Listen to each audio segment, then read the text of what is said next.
focus of today's video is, I want to do this as briefly as I can because I tried filming this earlier this morning when I was driving out here and it came out just a little bit on the long side.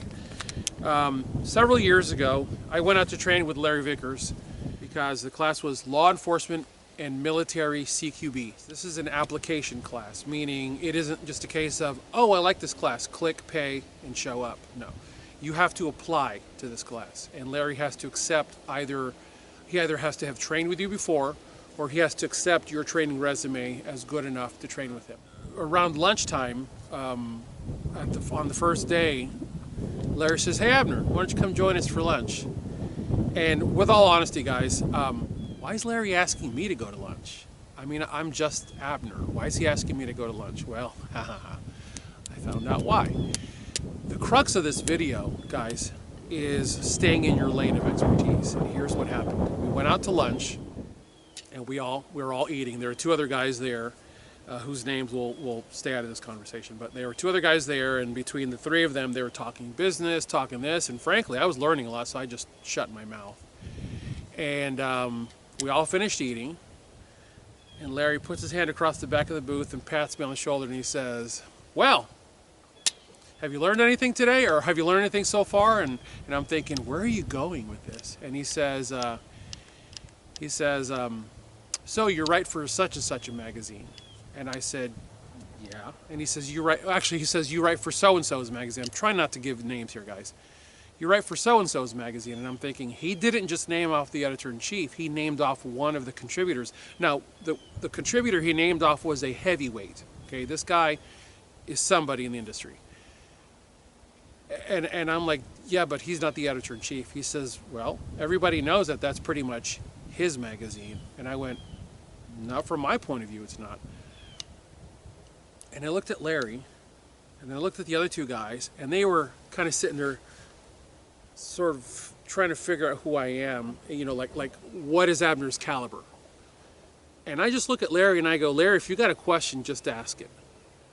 Not thinking it was going to get ugly or anything, but I just kind of needed to know what he was after. And he said, well, I frankly need to know what kind of a shooter you are, what kind of a person you are. I said, Larry, I was a shooter before I was a cop.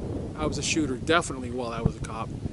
And here I am now as a private citizen, and I'm definitely still a shooter. And that was back in August of 2011, and here I am January of 2020, and I am most definitely still a shooter. And I said to him, I'm here to learn as much as I can, period. What Larry told me shocked me, and he said, this particular individual, who is high up in the magazine that I was writing for, is a well-known instructor. This guy applied to this class, the very class that I was in, not presently, but to that same class at a previous date. And he said his resume barely reflected the criteria to meet the class.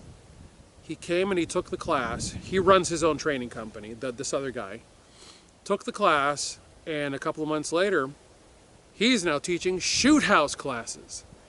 Larry was more than bent about that, because remember, Larry did a full career serving our nation, doing things that are in the history books, learning all this stuff the hard way, only to have some startup show up, take his stuff, and go, well, gosh, I'm going to start teaching this, and have no follow-up whatsoever. Guys, I have paid my dues. The reason this video is staying in your lane of expertise is because I set out to be the best student well, frankly, to be the best student of violence, proper and ethical application of violence, to end evil violence. I set out to be the best student I could, and I have. I feel that I have definitely succeeded, and I haven't stopped, and I will not stop. As long as God gives me the strength to stand on my own 2 feet and move and shoot quickly, I will continue to do this. But I reached a point 50-something classes into this that I went, man, I know a lot, and I need to start sharing this, because I was going to training and I was going, I know what's about to come out of that instructor's mouth. Not in a haughty, look at me. No, it was more like, I know what's coming next. I know what he's going to say. I know what the technique calls for. I know what I need to be doing. I know what I did wrong. There's one thing that I'm always saying to my friends. I know what I know, and I even know some of what I don't know. Ken Hackathorn has been one of my greatest supporters, and he has been stone cold brutal. When I'm off the mark on something, he just flat out tells me. And when I'm doing something correctly, he goes, boom, you just hit the 10 ring. It's cool to hear that level of honesty from my mentors, because I need that. Early on in our friendship, Ken said to me, Abner, I respect the hell out of you because you get this stuff. And I routinely run things. I ran this company, Tier 1 Citizen, past Ken Hackathorn. Guys, let me say that again. I ran Tier 1 Citizen training past Ken Hackathorn, past Dave Spalding, past John Benner, past a lot of the people that I've trained with to get their consensus. Do you think I've got what it takes? What do you think about this? I'm thinking about training on steel. I'm thinking about doing this. What do you think? What do you think? What do you think? Guys, I make it a point to tell you guys everything I've learned and who I've learned it from. And guys, I fully expect you to write things down when you come. I fully expect you to take everything that I give you and take it and share it with other people. I'm not going to act like I've got the truth. I want you guys to learn what I'm doing and take it and continue to practice and come back and learn some more and take that and share it with other people. Guys, this is part of our history as Americans. This is part of our history as Americans. This is one of the most American things you can do, going and shooting. Guys, the focus of Tier 1 Citizen is to help you realize your potential.